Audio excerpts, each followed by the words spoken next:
آج موضوع بھائی نے جو حکم کیا ہے وہ ہے شادی بیاہ اور یہ جتنی فضول رسومات ہوتی ہیں اس کے حوالے سے۔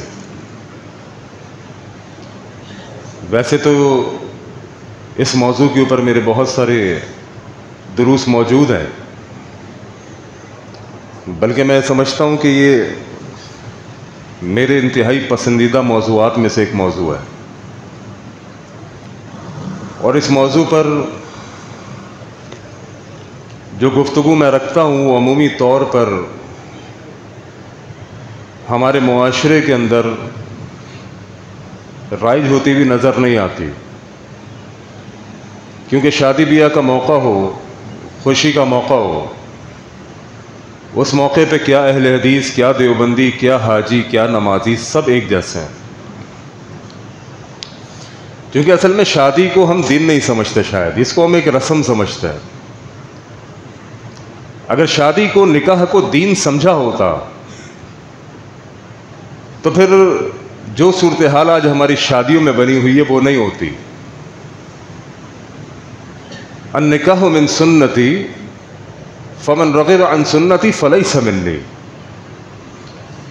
آقا علیہ الصلوۃ والسلام نے شادی کو دین بتایا ہے، فرمایا کہ نکاح مجھ محمد کی سنت ہے صلی اللہ علیہ وسلم۔ سنت کیا ہوتی ہے؟ سنت دین ہوتی ہے، اور دین میں اضافہ آپ بہتر جانتے ہیں کہ بدعت ہوتا ہے۔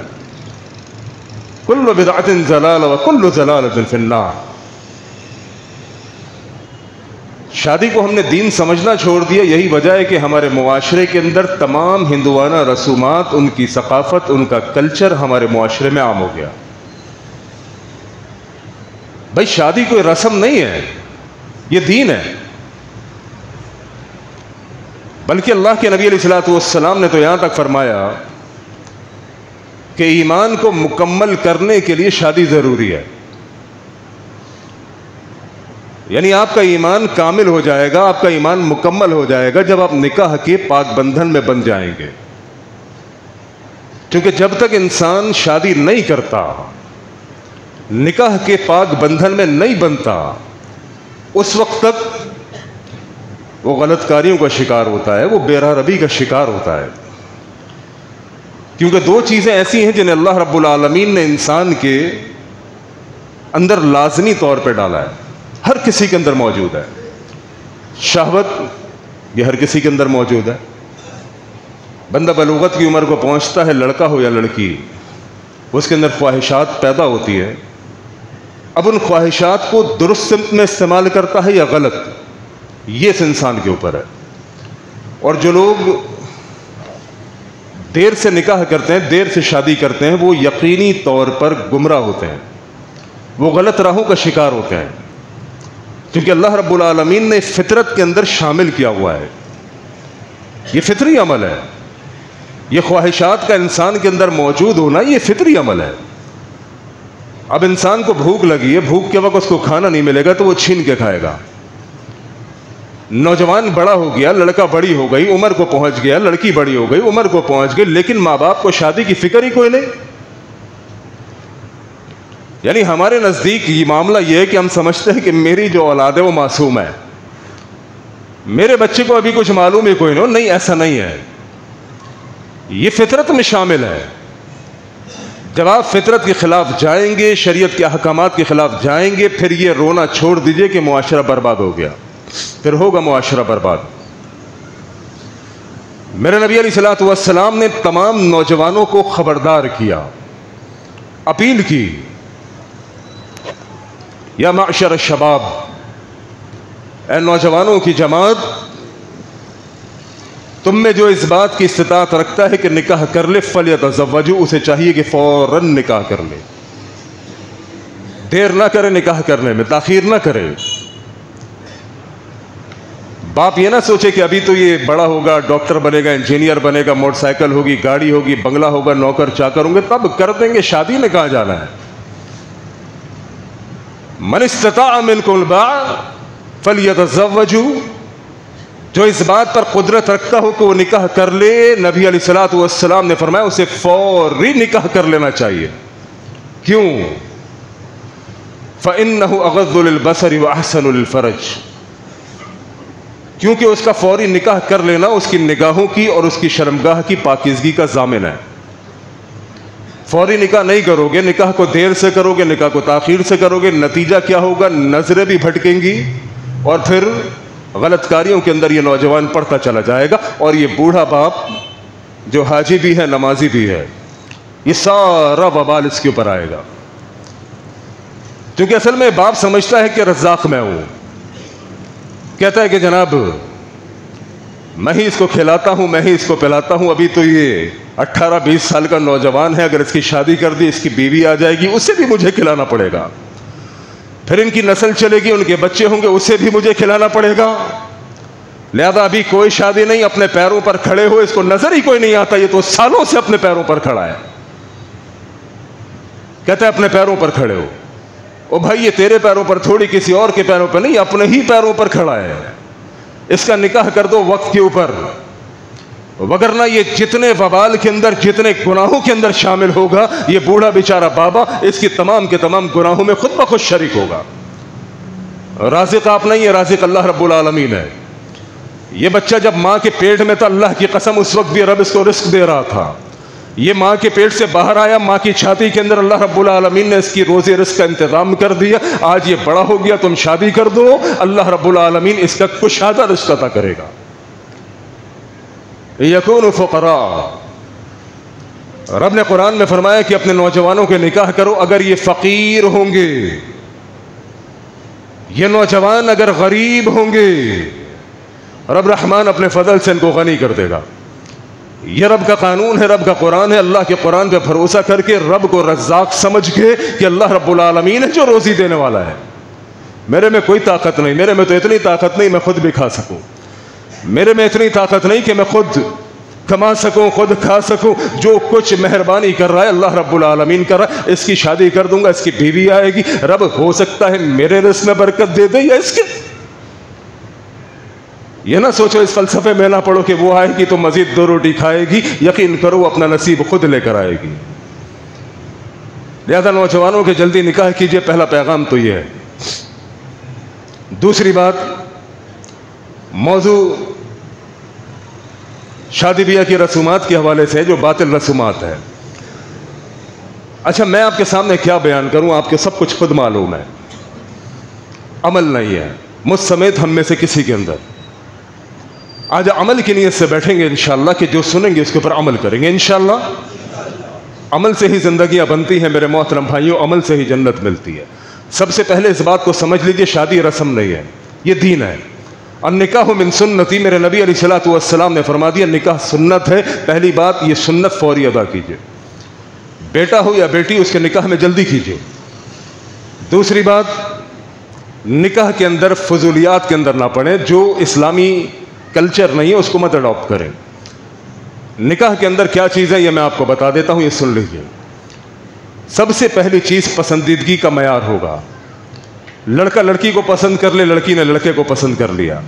ہمارے یہاں ایک چیز اور غلط ہے، وہ یہ لڑکی کی پسند کا کوئی خیال نہیں رکھا جاتا، یعنی لڑکی سے کوئی نہیں پوچھتا کہ بیٹا جس لڑکے سے میں تیرا رشتہ کر رہا ہوں کیا تجھے قبول ہے، کیا تجھے پسند ہے، شریعت نے اس کا حق رکھا ہے۔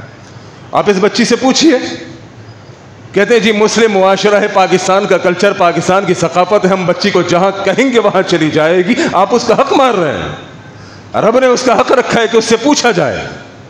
ہاں، اگر وہ بچی کوئی غلط فیصلہ کر رہی ہے تو آپ ولی ہیں، آپ سرپرست، آپ نگران ہیں، آپ درست فیصلہ کر سکتے ہیں، لیکن اپنے صحیح فیصلے میں اس کا مشورے کو شامل کیجئے۔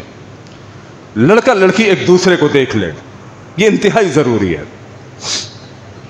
ہمارے معاشرے کے اندر ابھی ایک رشتہ میں نے کرایا، میں کوئی رشتہ نہیں کراتا، اگر کوئی کہتا ہے اور میرے سامنے ہوتا ہے تو بتا دیتا ہوں، کیونکہ یہ بڑی پھٹیک کا کام ہے بھائی۔ ہمارے والد صاحب کہا کرتے تھے اچھا کیا اللہ نے کیا، برا کیا زبیر نے کیا۔ رشتہ کرا دیا اور ان کی نہیں بنی، بندے نے بندی کو طلاق دے دی، سارا وبال آپ کے اوپر، اٹھتے بیٹھتے چلتے پھرتے اس کی بد دعاؤں میں آپ آٹومیٹک شامل ہیں۔ اس لیے پنگا میں کم ہی لیتا ہوں، لیکن بہرحال کوئی کہہ دے تو اگر کوئی رشتہ مناسب ہوتا ہے بتا دیتے ہیں، آپس میں ڈیل کر لو۔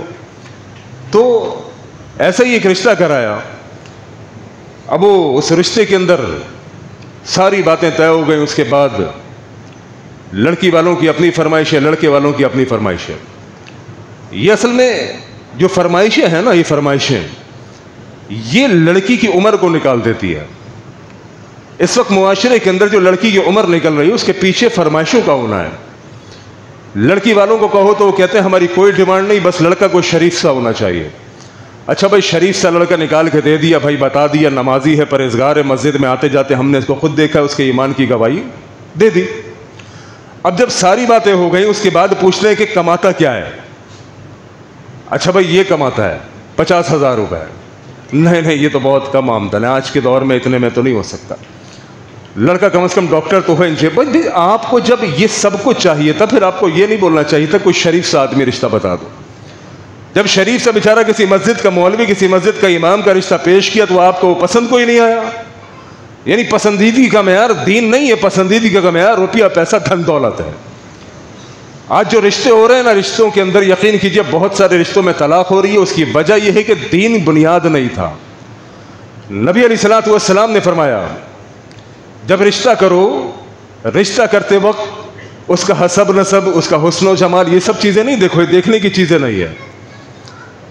اس کی شرافت دیکھو, اس کا دین دیکھو. دین معیار ہونا چاہیے کہ لڑکا لڑکی کے اندر, لڑکا لڑکی کے اندر, دونوں ایک دوسرے کے اندر دین دیکھیں. دین ہم میں سے کوئی دیکھتا نہیں, اس کا روپیہ پیسہ دھن دولت, یا لڑکا اور لڑکی میں حسن صورت شکل و جمال. جبھی معاشرے کے اندر طلاقیں ہو رہی ہیں. تو ان کا جب رشتہ میں نے کرایا تو لڑکی والوں نے لڑکے والوں کو اپنی لڑکی دکھانے سے انکار کیا کہ نہیں جی ہمارے خاندان کے اندر ایسا ماحول نہیں ہے کہ ہم لڑکی دکھائیں. بھائی اگر تم لڑکی دکھاؤ گے نہیں تو پھر رشتہ کیسے ہوگا؟ نبی علیہ الصلوۃ والسلام کے پاس صحابی آئے, کہا اللہ کے نبی فلاں جگہ رشتہ کیا ہے. آقا علیہ الصلوۃ والسلام نے فرمایا کہ لڑکی کو دیکھا ہے. نبی علیہ الصلوۃ والسلام پوچھ رہے کہ لڑکی کو دیکھا ہے. اب یہاں پر اصل میں معاملہ یہ ہے کہ بہت ساری چیز دین نہیں ہوتی, ہمارے خاندان کی کلچر اور ثقافت ہوتا ہے. ہمارے خاندان میں لڑکی نہیں دکھائی جاتی. وہ بھائی لڑکی نہیں دکھاؤ گے تو رشتہ کیسے ہوگا؟ لہذا پہلی چیز پسندیدگی کا معیار کہ لڑکا لڑکی ایک دوسرے کو دیکھ لے, دونوں مطمئن ہو گئے. اس کے بعد میرے محترم بھائیوں نکاح ہوگا. دونوں نے ایک دوسرے کو دیکھ لیا, اب نکاح ہوگا. نکاح سے پہلے یقین کیجئے دین میں, شریعت میں, اسلام میں نہ مہندی ہے, نہ مائیوں ہے, نہ منگنی ہے, کچھ بھی نہیں, کچھ بھی نہیں. آج یہ ساری خرافات کو لے کر میں اور آپ پریشان ہو گئے ہیں. وہ لڑکی کا باپ جو اپنی بیٹی کو بیانا چاہتا ہے وہ پریشان بیٹھا ہوا ہے کہ کاش کوئی ایک بیٹی ہوتی, قرضہ ادھار لے لیتا, مہندی منگنی مائیوں بارات کر لیتا, لاکھوں روپے کا جہیز دے دیتا. وہ کیا کروں, میری تو 4-4 5-5 ہے. ابھی پچھلی بیٹی کا قرضہ اترا نہیں ہوتا, اگلی کا سر کے اوپر آ جاتا ہے. پریشان ہے کتنے ہی باپ ایسے ہی رسومات کی وجہ سے جو آج ہم نے خود اپنے لیے مشکلات کو پالا ہے. آپ دین سے کیوں ہٹتے ہیں؟ آپ دین سے ہٹ کے ایسے لوگوں میں رشتہ تلاش کرتے ہیں جن کی تمام کی تمام ڈیمانڈز یہ ہوتی ہیں, تو پریشانی تو آئے گی. کیا جیسے لوگ نہیں موجود, کیا جیسے رشتے نہیں موجود, ایسے لڑکے نہیں موجود, ایسے خاندان نہیں موجود جو خالص دین کی بنیاد پر نکاح کرنا چاہتے ہوں. لیکن آپ کی پسندیدگی کا معیار بھی تو کچھ اونچا ہے نا. آپ کو بھی تو ڈاکٹر انجینئر سے نیچے رشتہ نہیں چاہیے. آپ کا رشتہ بھی کوئی بزنس مین, کوئی کاروباری ہونا چاہیے. تو نتیجہ یہی نکلتا ہے, پھر ان کی ڈیمانڈیں پوری کرتے چلے جاؤ, پھر ان کی ڈیمانڈیں پوری کرتے چلے جاؤ. اور لڑکے والوں میں بھی کوئی ایسا نہیں جو کھڑا ہو کے کہہ دے کہ بھائی ہمیں آپ کی بیٹی چاہیے, اور کچھ نہیں. یہاں پر معاملہ یہ ہے, پہلی بات جہیز کا انکار کوئی نہیں کرتا. لڑکے والوں کے اندر کوئی اتنا جگرا نہیں رکھتا کہ کھڑے ہو کے لڑکی کے باپ کو بولے کہ اللہ کے بندے اپنے جگر کا ٹکڑا تو دے رہا ہے, اور کیا دے گا. ایک باپ جو بیٹی دیتا ہے اللہ کی قسم اپنے جگر کا ٹکڑا کاٹ کے تیرے آگے پیش کرتا ہے. سالوں محنت کی پروان چڑھایا, بیٹی سے محبت الفت سب کے باوجود ایک اجنبی مرد کے حوالے کر دے. اس باپ سے تم اور کیا مانگو گے؟ لڑکی والے جو پریشان ہیں وہ اس وجہ سے پریشان ہیں کہ اگر بیٹی کو نہیں دیا تو سسرال میں تانے ملیں گے. اگر بیٹی کم جہیز لے کر گئی اور دوسری بھاوت زیادہ جہیز لے کر آئی تو میری بیٹی کو دبا دیا جائے گا, باتیں سننے کو ملیں گی. ساز باتیں کرے گی، نند باتیں کرے گی، شوہر تانے دے گا، وہ بیچارہ غریب باپ قرضہ لیتا ہے، ادھار لیتا ہے، اللہ کی قسم ہے در در کا بھکاری بنتا ہے۔ جہیز جمع ہو رہا ہے بھائی، بچی کے لیے جہیز جمع ہو رہا ہے، چندہ دے دو، چندہ دے دو۔ او بھائی جہیز کے لیے پہلی بات تو میں نے کبھی کوئی چندہ دیا ہی کوئی نہیں۔ بیچارہ باپ پریشان ہے، لیکن میں اس کی اس پریشانی کے اندر اس کا ساتھ کبھی نہیں دوں گا، کیونکہ اس نے انتخاب غلط کیا ہے۔ وہ انتخاب ایسی جگہ کرے جہاں پر جہیز کی ڈیمانڈ نہ ہو، دیندار گھرانے میں رشتہ کرے۔ اللہ کی توفیق سے میں نے خود بھی شادی کی، ایک نہیں تین شادیاں کی، اپنی بیٹیوں کی بھی شادیاں کی۔ اللہ کی قسم 1 روپے کا جہیز نہ میں نے اپنی بیویوں سے لیا اور نہ اپنی بیٹیوں کو دیا۔ اگر آپ یہ کہیں گے کہ ایسے رشتے ملتے نہیں تو مجھے کہاں سے ملے؟ میرے دوست ہیں، بہت ہی قریبی دوست، انہوں نے بھی ابھی اپنی بیٹی کا رشتہ کیا ہے، اور اس سے پہلے انہوں نے بھی اپنی شادی کی۔ انہوں نے بھی 1 روپے کا نہ جہیز لیا تھا اپنی بیوی سے، اور نہ اپنی بیٹی کو 1 روپے کا جہیز دیا۔ یعنی یہ کوئی میں 1400 سال پہلے کی بات نہیں کر رہا، آج کے دور کی بات کر رہا ہوں۔ آج کے دور میں ایسی بہت ساری مثالیں موجود ہیں، لیکن ہماری پسندیدگی کا معیار کچھ اور ہے۔ جب میں نے اپنی دوسری بیٹی کی شادی کا ارادہ کیا، بڑی مشکلات آئیں، میں نے شاید ایک خطبے میں آپ کو بتایا بھی تھا۔ میرے رشتہ دار میرے مخالف ہو گئے، میرے رشتہ دار میرے مخالف ہو گئے۔ سالے سے کافی دن تک بات چیت بن رہی، کس وجہ سے؟ چونکہ وہ جہاں پر رشتے کو کہہ رہے تھے وہ خاندان کے اندر رشتہ تھا، لیکن لڑکا عقیدہ توحید پہ نہیں تھا۔ سب سے پہلی بات، میں نے اپنی بیویوں کو ایک وصیت کی ہے، میں نے کہا دیکھو کل قیامت کے دن تم میرے مجرم ہو گئے، زندگی کا کچھ نہیں معلوم میری زندگی کب ختم ہو جائے، ہم میں سے کسی کی زندگی کا کچھ نہیں معلوم کس کی کب زندگی ختم ہو جائے۔ میں نے کہا اگر میری آنکھیں بند ہو گئی اور میری آنکھیں بند ہو جانے کے بعد تم نے میری بچیوں کا رشتہ کسی غیر مواہد سے کیا تو کل قیامت کے دن میرے مجرم ہو گئے۔ سب سے پہلی شرط تو توحید ہے، توحید نہیں تو کچھ بھی نہیں۔ بڑے بڑے مواحدین ہوتے ہیں، اللہ کی قسم توحید کے دعوے دار، پوری رات توحید کے اوپر بیان کرنے والے، سیرت کے جلسے کر رہے، وہ بیٹی مشرکوں کو دے دی، بدعتیوں کو دے دی، وہاں جا کے کنڈے بنا رہی ہے، وہاں پہ جا کے جناب نیاز کر رہی ہے، پرواہی کوئی نہیں۔ معیار دین نہیں تھا، معیار روپیہ پیسہ درہم و دینار تھا، بیٹی ایسی جگہ پہ دے دی۔ لہذا سب سے پہلی چیز معیار دین ہونا چاہیے۔ جب میں نے بیٹی کا شادی کا ارادہ کیا، انہوں نے کہا جی خاندان میں دیں گے۔ اور بھائی کیوں دیں گے؟ چونکہ لڑکا پڑھا لکھا ہے، اچھا اس لیے دیں گے، اچھا کماتا کھجاتا ہے، باہر ملک میں اس کی فیملی ہے۔ میں نے کہا نہیں دے سکتا، بچے میں دین نہیں ہے، کمزور ہے دین کے حوالے سے، توحید نہیں ہے سب سے پہلی چیز۔ باقی چلو توحید کو بھی ایک طرف رکھو، باقی جو دین کے معاملات، نماز جس میں اتفاق، کچھ بھی تو نہیں ہے اس کے اندر، صرف کیا ہے دھن دولت روپیہ پیسہ، باہر فیملی سیٹل نہیں۔ میں نے کہا میں دے ہی کوئی نہیں سکتا، مجھ سے اللہ رب العالمین نے قیامت کے دن سوال کرنا ہے، مجھ سے میری نمازوں کا خالی سوال تھوڑی ہوگا۔ وَأَنفُسَكُمْ وَأَهْلِيكُمْ نَارًا، رب رحمان نے مجھے اپنے گھر کا نگران بنایا ہے، چودھری بنایا ہے۔ چودھراہٹ اس معاملے میں تو ضرور دکھاؤں گا کہ اپنی بچی کو غلط جگہ پہ نہیں دوں گا، اس کی جگہ پر میں نے ایک ایسے رشتے کا انتخاب کیا جو ظاہر سی بات ہے مواہد کا توحید پرست تھا، جو دنیا میں بہت اعلیٰ پیمانے پر نہیں تھا، ایک نارمل نوجوان تھا۔ میں نے خوشی سے اپنی بچی کو وہاں پہ دے دیا۔ اب بات یہ ہے کہ آپ کے نزدیک پیمانہ کیا ہے، معیار کیا ہے؟ جب آپ کے نزدیک معیار دین نہیں تو پھر آپ سب کچھ کر سکتے ہیں۔ جب معیار دین ہے تو اللہ کی قسم دین سے ہٹ کے آپ نکاح نہیں کر سکتے۔ آپ ایسے لوگوں میں رشتہ تلاش کیجئے جو توحید پرست ہو، مواہد ہو، سب سے پہلی چیز۔ پھر بھائی توحید پرستوں میں بھی گارنٹی نہیں دے سکتا کہ وہ آپ سے جہیز نہیں مانگیں گے۔ یقین کیجئے اللہ کی قسم، ممبر رسول پہ کھڑا ہو، توحید پرستوں میں بھی کوئی گارنٹی نہیں کہ آپ اپنی بیٹی کو جہیز دے یا نہ دے، بارات ہو، منگنی ہو، مہندی ہو، مائی ہو، سب کچھ ہو رہا ہے۔